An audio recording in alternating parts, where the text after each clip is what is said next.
चलिए बिल्कुल फोकस करिए, फिर से हम अपने क्लास में आते हैं और अपने आप को बिल्कुल फोकस करके चलते हैं। लेट्स स्टार्ट, हम शुरू करते हैं अपनी बात को। तो फिर से अपने आप को कहानी में लेकर आओ। कहानी बहुत गहरी है, कहानी भारत की है, कहानी भारत के शहरों की है। अभी उसी दिन हमने पहली क्लास में डिस्कस किया और देखिए कई बच्चों ने कहा कि एडिटोरियल सीधे सीधे आया। अभी हमने अर्बनाइजेशन पे बात किया कि भारत को दो नजरिए समझो, एक अर्बन इंडिया और एक रूरल इंडिया। वो इसलिए मैं कह रहा हूं क्योंकि इसमें मैंने नीति आयोग के डॉक्यूमेंट्स को भी शामिल किया है, ये मैंने ऐड ऑन किया है नया।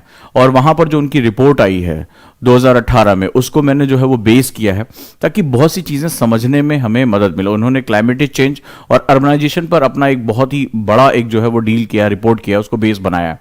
क्योंकि नीति आयोग भारत का थिंक टैंक है, नीति आयोग भारत का वो हिस्सा है जो भारत को कैसा होना चाहिए, आने वाले टाइम में भारत कहां जाएगा, इसके बारे में हम लोग बात कर रहे हैं। तो अब हम लोग समझ में आ रहा है, तो अब हम लोग आगे बढ़ते हैं और इसके आगे चलते हैं।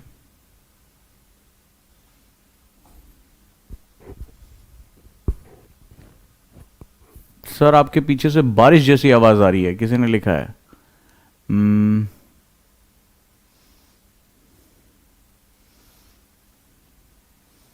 क्या कोई दिक्कत है? प्लीज मुझे बताएं। कुछ लोग अजीबोगरीब सा मैसेज कर रहे हैं। फ्रीक्वेंसीज जो है हम चेक कर लेंगे, बट इस क्लास के बाद ही हो पाएगी, अदरवाइज मुझे क्लास रोकनी पड़ेगी। Is it? You are not audible, how it is possible? कई लोग कह रहे हैं क्लियर है। अगर क्लियर है तो सबके लिए क्लियर होगी, नहीं आ रही तो कोई बात नहीं होगी।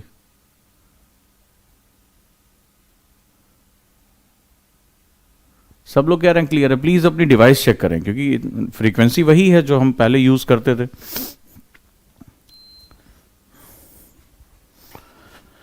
चलें, आज मेरी कहानी में बहुत से कैरेक्टर्स हैं। चलो, तो सबसे पहले हम लोगों ने भारत की नीति आयोग के बारे में बात किया और यहां पर अब हम लोग उसको रूरल इंडिया और अर्बन इंडिया में जा रहे हैं। हम भारत के सबसे डिफिकल्ट डॉक्यूमेंट्स में हम एक जो है हिस्सा हम लेने जा रहे हैं। डिफिकल्ट डॉक्यूमेंट्स की बात करें तो ऐसा डॉक्यूमेंट्स जो बहुत ही ब्रॉडर बेस कवर करता है, खासतौर पे जो हमारे बच्चे इस बार एग्जाम लिखने जा रहे हैं उनके लिए तो मस्ट है, मोस्ट इंपॉर्टेंट है। और मैं जो मेंस के हमारे बच्चे जो कॉन्सेप्टर से मेंस में आए उनसे तो मैं खास रिक्वेस्ट करूंगा कि इसको जुड़ें, इसके साथ जाएं और भी आपके जो दोस्त हैं उनको बोलिए कि हमने इस पर भी अभी एक ऑफर निकाल दिया था, उसके साथ भी वो जुड़ सकते हैं। बस मैं इतना चाहता हूं कि ये 1700-1800 रुपए आप देख रहे हो, आप ये डेप्थ नहीं देख रहे हो कि मतलब बच्चे कह रहे हैं कि 15,000 का भी ये कोर्स होता तो ये वर्थ है, इतना डेप्थ में ये डॉक्यूमेंट है। और सबसे बड़ी बात है कि ये पढ़ना कोई नहीं चाहता और आपको सीधे सीधे पता है कि एग्जाम के लिए सीधे हिट करेगा। जैसे जैसे मैं डिस्कशन करता जा रहा हूं, आप जब एग्जाम में पेपर आएगा तो आप देखते रहिएगा कि ये डिस्कशन अगर आपने अपनी कॉपी में उतार लिया, अपने दिमाग में उतार लिया, तो यकीन मानिए आप देखेंगे कि पेपर बिछा पड़ा रहेगा आपके सामने। ये इसमें इतने जो है वो ब्रॉडर डायमेंशन, चारों पेपर में आपको इसमें अच्छे खासे क्वेश्चन मिलेंगे, राइट।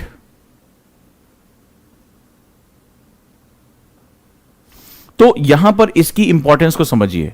मैंने कोशिश की है कि इसमें नई नई चीजें, हम भी नई नई चीजें सीखते हैं, हम भी नए नए एक्सपेरिमेंट्स करते हैं, जानते हैं।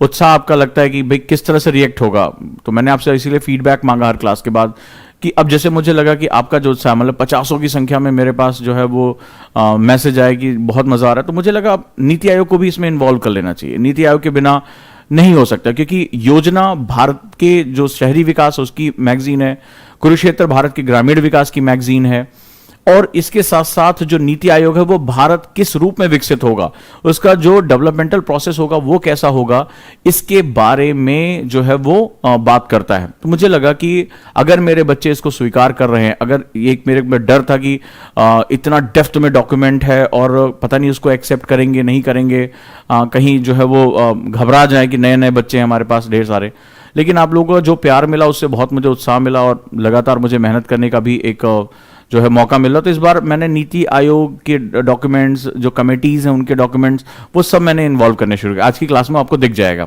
तो चलो अब हम थोड़ा सा डेप्थ को आगे बढ़ाते हैं। तो जैसे कि थोड़ा चिल मारो, थोड़ा रिलैक्स रहो और कहानी के साथ बहना शुरू करो। तो जैसा कि हमारी बात हुई कि लास्ट टाइम की वाटर स्ट्रेस के बारे में एक बात आई, वाटर स्ट्रेस कि पानी को भी तनाव होता है। तो हमारा जो बेसिकली गजोधर था वो परेशान हो गया, बोला पानी को भी स्ट्रेस होता, पानी को तो हमने बड़े मजे मजे में लिया था। तो हमारी बात हुई और हमने लास्ट एपिसोड में देखा कि मैंने एक नया अवतार धारण किया है और कूल ड्यूड के रूप में अब मैं सामने आ गया, तो आज मैंने स्पेक्स भी अपने चेंज कर लिए, ठीक है, कि अब थोड़ा सा माहौल बनता रहे। खैर, हम आगे चलते हैं और नेक्स्ट हमारी एक आदत है कि हम जब नए एपिसोड में जाएंगे तो सबसे पहले हम थोड़ा सा अपनी याददाश्त पे जोर डालते हैं कि पिछला एपिसोड क्या था। जैसे कोई नया एपिसोड आता है ना, तो पिछले एपिसोड के कुछ पार्ट्स दिखाता है। तो चलिए, अब आपके लिए एक छोटा सा काम है और पहले शुरू करते हैं हम। तो आगे बढ़ने से पहले हम पहले बात करते हैं पीछे क्या था। तो चलिए, पहला क्वेश्चन लिखिए, जल्दी से मुझे इसका जवाब दीजिए, ठीक है, पहले क्वेश्चन में, और वो है total fresh water available in India. चलिए बताइए मुझे, शुरू करिए सब लोग। पहला क्वेश्चन है, total fresh water available in India, Bharat में उपलब्ध कुल ताजा जल कितना है? भारत में उपलब्ध कुल ताजा जल कितना है? नंबर 1। थोड़ा सा देखें ना कि आप लोगों ने 3 दिन क्या किया, तेरा नाम लिया, तुझे याद किया। चलिए, तो किस रूप में याद किया यह भी जानना जरूरी है ना।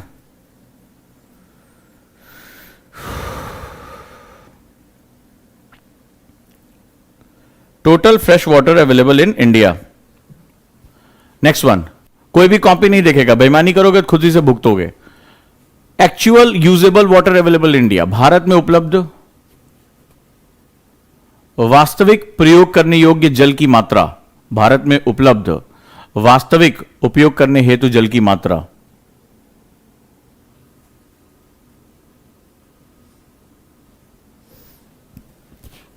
की मात्रा बताते जाइए। थर्ड वन है, हाउ वी यूज वाटर, हम पानी को कितने कितने % कहां यूज करते हैं? 3 पॉइंट्स मैंने लिखाए थे, एग्रीकल्चर में, इंडस्ट्री में और डोमेस्टिक में। चलिए परसेंटेज बताइए मुझे, क्योंकि इनको हम आगे आंसर राइटिंग में इस्तेमाल करेंगे। बहुत से बच्चे हमारे आंसर राइटिंग के भी कैरी कर रहे हैं यहां पे। तो आंसर है, आपको पता है कि इसके बाद जो है वो आंसर राइटिंग का हमारा जो 20 मैजिक प्रिंसिपल है वो शुरू हो जाएगा। तो इस बार मैं उस पर योजना कुरुक्षेत्र पे आधारित ढेर सारे क्वेश्चन भी प्रैक्टिस कराऊंगा एक्चुअल फॉर्म में। तो मुझे सबसे पहले क्या चाहिए? मुझे सबसे पहले चाहिए आपसे ये चीज, हाउ वी यूज वाटर, हम जल को कैसे इस्तेमाल करते हैं। चौथा, in 2021 how much water available per person per year in India, सन 2021 में प्रति व्यक्ति प्रति वर्ष, सन 2021 में प्रति व्यक्ति प्रति वर्ष कितना जल उपलब्ध है? कितना जल उपलब्ध है? पहला, भारत में कुल कितना ताजा जल उपलब्ध है। दूसरा, भारत में कुल कितना वास्तविक प्रयोग हेतु जल उपलब्ध है। तीसरा, हम जल को किस तरह प्रयोग करते हैं, परसेंटेज।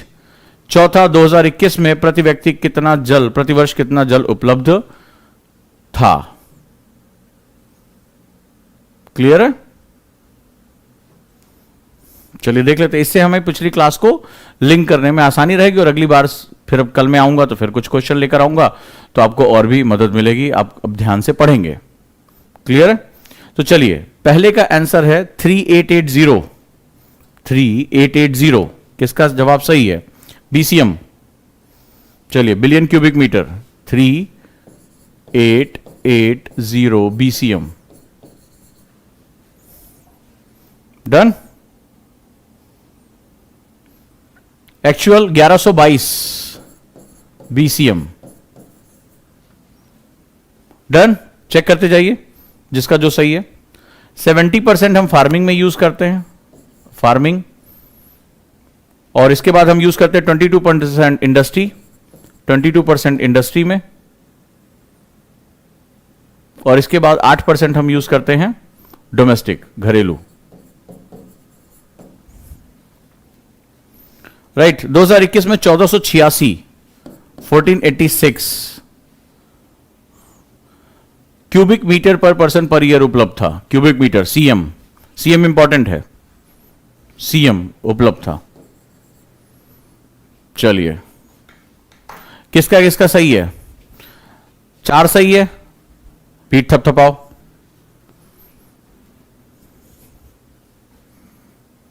कितने गलत हुए?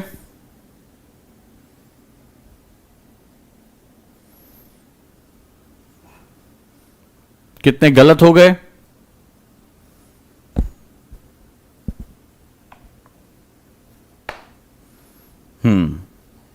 अब क्यों गलत हुआ ये देखो।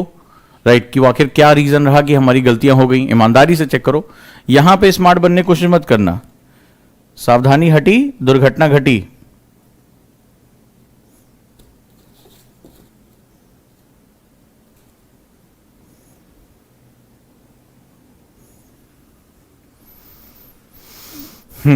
चलिए यहां तक हो गया, आगे बढ़ते हैं। तो जैसे आप अभी गुर्रा रहे होंगे, अरे यार बिना बताए टेस्ट ले लिया, इसे हमारा गजोधर भी आज सुबह सुबह गुस्सा आ रहा था, राइट। तो बोला यार बात बात पे टेस्ट लेते हैं, ठीक है। तो जैसे आप बचने की कोशिश करते हो, वैसे हमारा गजोधर भी बचने की कोशिश कर रहा है। बोला सर वाटर स्ट्रेस पूछे थे अभी, मतलब हमें बता रहे थे वाटर स्ट्रेस बताने जा रहे हो, धड़ाक से टेस्ट ले लेते हैं आप बात बात पे। तो पहले वाटर स्ट्रेस तो बताओ सर, जो आप अभी कहने जा रहे थे। तो हमने कहा ठीक है गजोधर, चलो बताते हैं। तो कहानी शुरू होती है हमारी वाटर स्ट्रेस की। जैसे रस्सी को समझो, तो रस्सी में क्या खास बात है, अगर आप रस्सी को ध्यान से समझेंगे तो रस्सी क्या काम करती है।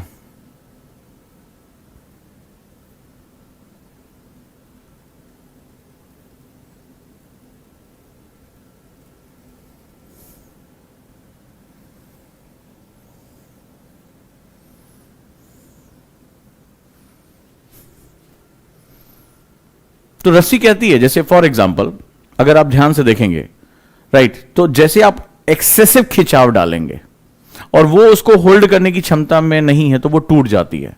सिंपल। तो लेट्स स्टार्ट। तो वाटर स्ट्रेस का पहला जो डिफिनीशन निकल कर आएगा वो ये होगा, ड्यूरिंग ए सर्टेन पीरियड, वर्ष में किसी खास समय के लिए, लिखते जाओ। मैंने कहा गजोधर, वर्ष में किसी खास समय के लिए डिमांड ऑफ वाटर, जब supply of air, availability of water से अगर ज्यादा हो जाती है, राइट, ज्यादा हो जाती है तो वाटर स्ट्रेस होता है। लिखो जल तनाव कैसे होता है। तो वाटर स्ट्रेस होता है जब, जैसे कि रस्सी में क्या है, रस्सी मान लो 4 किलो की बाल्टी वो होल्ड कर सकती है, लेकिन आपने ज्यादा जो है वो क्या हुआ, ज्यादा जो है वो आपने देर तक टांग दिया उसमें, या ज्यादा वजन का 10 किलो की बाल्टी टांग दी, तो रस्सी क्या होगी, टूट जाएगी। सेम यहां पर लिखो, किसी विशेष अवधि के दौरान, किसी विशेष अवधि के दौरान, ये महीना हो सकता है, साल हो सकता है, किसी विशेष अवधि के दौरान जब जल की मांग, जब जल की मांग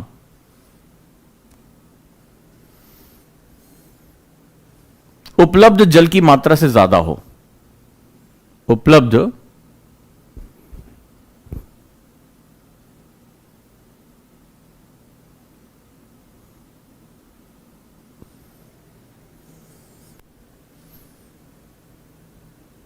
उपलब्ध जल की मात्रा से ज्यादा हो।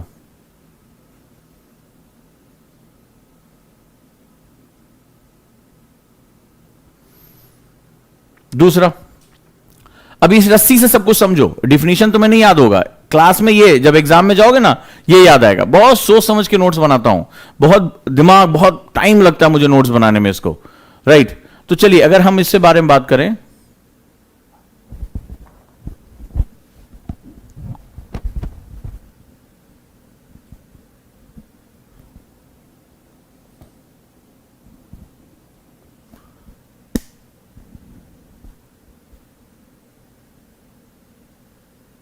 वॉइस क्लियर है। ये पता नहीं क्या एक दो बच्चे मैसेज करते रहते हैं बीच में, बता देना यार। ये क्या आप लोग अपना डिवाइस वाइस और इंटरनेट चेक करो, अगर प्रॉब्लम होगी तो सबको होगी, मेरी साइड से अगर प्रॉब्लम होगी। मुझे क्लास में डिस्टरबेंस हो रही है मैसेज से। और देखो सब लोग कह रहे हैं क्लियर है। चलो, मुझे रिदम ही नहीं बनाने दे रहे हो, तो प्लीज थोड़ा सा कोशिश करो कि आप मैसेज मत करो थोड़ी देर, ठीक है। मुझे मेरी फीलिंग में बहने दो, मेरा वेब सीरीज मेरी चलने दो। तो ये इस बात को ध्यान से समझना कि रस्सी में, अब देखो ध्यान से, मैंने इसको बहुत ध्यान से इसको बनाया है कि अगर हमने रस्सी में ज्यादा वजन टांग दिया तो क्या होगा, उसकी जो कैरिंग कैपेसिटी है उससे आगे निकल जाएगा, टूट जाएगा। तो पहला है कि वर्ष के विशेष अवधि में जब डिमांड ऑफ वाटर, यानी कि पानी की मांग, उसमें जो पहले उपलब्ध पानी है उससे ज्यादा हो जाएगा तो वाटर स्ट्रेस आएगा। दूसरा क्या होगा, कई बार आपने देखा होगा कि बाल्टी 4 ही किलो की है लेकिन रस्सी की क्वालिटी खराब है, पुरानी नहीं हो जाती रस्सी, बहुत दिन से यूज कर रहे हैं, घिस जाती है या वो सड़ जाती है पानी में रखे रखे, और जैसे ही आप उसको डालते हो वो थोड़ा सा वो क्या होता है, टूट जाता है, ठीक है। तो अब इसके लिए यहां पर हमारे लिए जो सेकेंड स्टेप है वो ये है। तो हम लोग क्या करते हैं, हम इसको ये भी देखते हैं कि पुअर क्वालिटी ऑफ वाटर। दूसरा क्या होगा, जब रस्सी, कई बार क्या हो जाता है, रस्सी पुरानी हो जाती है। आपने कई बार घरों में देखा होगा, अपने कुओं में कभी गांव में गए होगे, तो रस्सी जब पुरानी हो जाती है, सड़ जाती है, तो टूट जाती है, वजन उतना ही होता है। तो क्या होता है, कई बार पानी का ज्यादा डिमांड तो नहीं बढ़ी, लेकिन पानी की क्वालिटी खराब हो गई, poor quality of water. Second reason क्या होगा, जब पानी की गुणवत्ता खराब हो, जब पानी की गुणवत्ता खराब हो, तो ये हमें क्या कर देता है, ये हमें पानी के उपयोग को सीमित कर देता है। लिखो, इट रेस्ट्रिक्ट यूज, यह पानी के उपयोग को सीमित कर देता है। तो जब पानी की गुणवत्ता ही खराब हो गई, तो फिर क्या होगा, हमारा इसका यूजेस सीमित हो जाएगा। फॉर एग्जांपल, जैसे ड्रिंकिंग के लिए, पीने के पानी के लिए, कपड़े धोने के लिए, या सिंचाई के लिए। मान लो अगर जल लवणीय हो गया, या आपने क्या किया, आपके आसपास तालाब थे, उसमें आपने सीवर का पानी सारा डाल दिया। मैंने शुरुआती पहली क्लास में चर्चा की थी कि गांव से जो होता है वो नापदान निकलकर वहां बोलते हैं नाली का पानी आ रहा है। अभी आपने देखा कि हम प्रधानमंत्री ने भारत ने एक नया प्रोग्राम शुरू किया है, और उस दिन जो बात भी हमारी हुई थी, और मैंने उसको उजांग टाइम्स चैनल पर डाला भी था, तो उसका यही था कि सीधे गांव में जो गांव से जो गंदा पानी निकल रहा है, हमारे वाटर बॉडीज को खराब कर, उसको रोकना है। क्योंकि डिमांड उतनी बनी हुई है, लेकिन पानी ही तुम्हारा स्रोत ही खत्म होता चला जा रहा है, तो ये भी क्या करेगा, ये वाटर स्ट्रेस क्रिएट करेगा। तो रस्सी को याद रखना, एक कि जितना वजन वो बर्दाश्त कर सकती है, अगर हम उससे ज्यादा वेट डाल देंगे तो टूट जाएगी। दूसरा, अगर रस्सी की क्वालिटी खराब हो गई है, रस्सी की स्ट्रेंथ अच्छी नहीं है, तो वो जो है खराब हो जाएगा। तो हमें दोनों फ्रंट पे हमें काम करना होता। तो ये क्या होगा, ये हमें अवरोध उत्पन्न करता है पीने के पानी से, वॉशिंग धोने के लिए, और जो हमारे कपड़े धोने के लिए, इरिगेशन यानी सिंचाई के लिए। तो पानी की गुणवत्ता अच्छी नहीं होगी तो थोड़े ना उससे आप सिंचाई कर पाओगे। इरिगेशन के लिए, जैसा मैंने आपको बताया था, सुजलाम योजना। सुजलाम योजना ये कि गांव में जो हमारी वाटर बॉडीज हैं, जो हमारी जल राशियां, उनको गंदा होने से बचाया जा सके, सुजलाम 2। ठीक है, तो जैसे ही मैंने ये इसके सामने रखा, गजोधर का तो मुंह हमेशा खुला ही रहता है। बोला, आए, अरे भाई कहना क्या चाहते हो कि पानी का डिमांड ज्यादा हो जाए, पानी गंदा हो गया, बस इतना ही कारण है सर। मैंने कहा नहीं गजोधर, अब ध्यान से सुन, ठीक है। तो कई बार गुस्सा भी बहुत आ जाती है इसके ऊपर। रीजन ये होता है कि ये पूरी बात होने से पहले चक्कर चक्कर जैसे बीच में तुम लोग टाइप करते रहते हो ना, वैसे ये भी बोलता रहता है हर समय। तो मैंने कहा भाई बता तो रहा हूं, सुन तो ले, राइट। लिखो, अब कारण क्या क्या हो सकते हैं, रीजंस क्या क्या हैं वाटर स्ट्रेस के। बड़े ध्यान से इसकी गहराई समझो कि एक वाटर बॉडी है, उसको कितने तरह की प्रॉब्लम फेस करनी पड़ती है। पहला, ओवरयूज। सबसे बड़ा जो वाटर स्ट्रेस यानी जल तनाव का कारण है, वो है वाटर यूज, ओवर यूज यानी अति प्रयोग। लिखो, अति उपभोग, अति उपभोग। अच्छा, अति उपभोग भी पूरी दुनिया में एक बराबर नहीं है। दुनिया के अलग अलग देशों में इसका जो पर्पस है वो बिल्कुल अलग है। अगर ध्यान से देखेंगे तो दुनिया के अलग अलग हिस्सों में दुनिया 2 से 3 भागों में बटी हुई है। एक विकसित देश है, जो जैसे मान लो वेस्टर्न ब्लॉक्स हो गया हमारा, अमेरिका, ब्रिटेन, ये सब जो देश हैं। वहीं दूसरी तरफ विकासशील देश हैं, भारत जैसे देश, और एक जो है अल्प विकसित, जो अफ्रीका के तमाम देश या जो है वो पूर्वी एशिया के तमाम देश जो अल्प विकसित हैं, अंडर डेवलप हैं। तो एक डेवलप कंट्री हो गया, दूसरा डेवलपिंग कंट्री, और तीसरा अंडर डेवलप कंट्रीज हो गई। तो जो यूजेस है वाटर का, जो रिसोर्सेज है, जो नेचुरल रिसोर्स है पानी, उसमें भी हमारी यूजेस का एक बहुत बड़ा प्रभाव दिखाई पड़ता है। स्पेशली जो वेस्टर्न से एक मॉडल आया, अक्सर मैंने अपनी क्लास में डिस्कस किया है, राइट।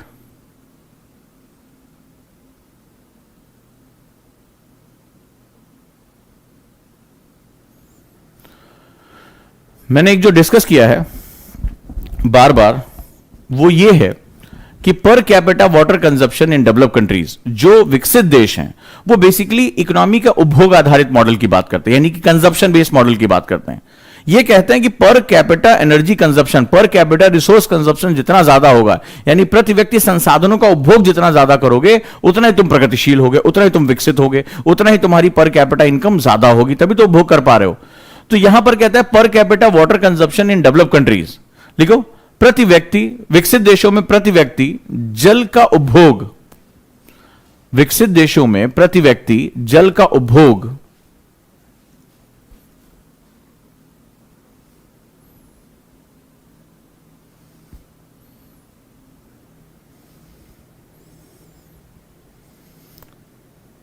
विकासशील और गरीब देशों की तुलना में ज्यादा है। ये ज्यादा का साइन होता है, जिधर ये मुंह खुला होता है वो बड़ा होता है, ठीक है, मैथमेटिक्स में। विकासशील और गरीब देशों की तुलना में ज्यादा है। चलिए मिलते हैं कल।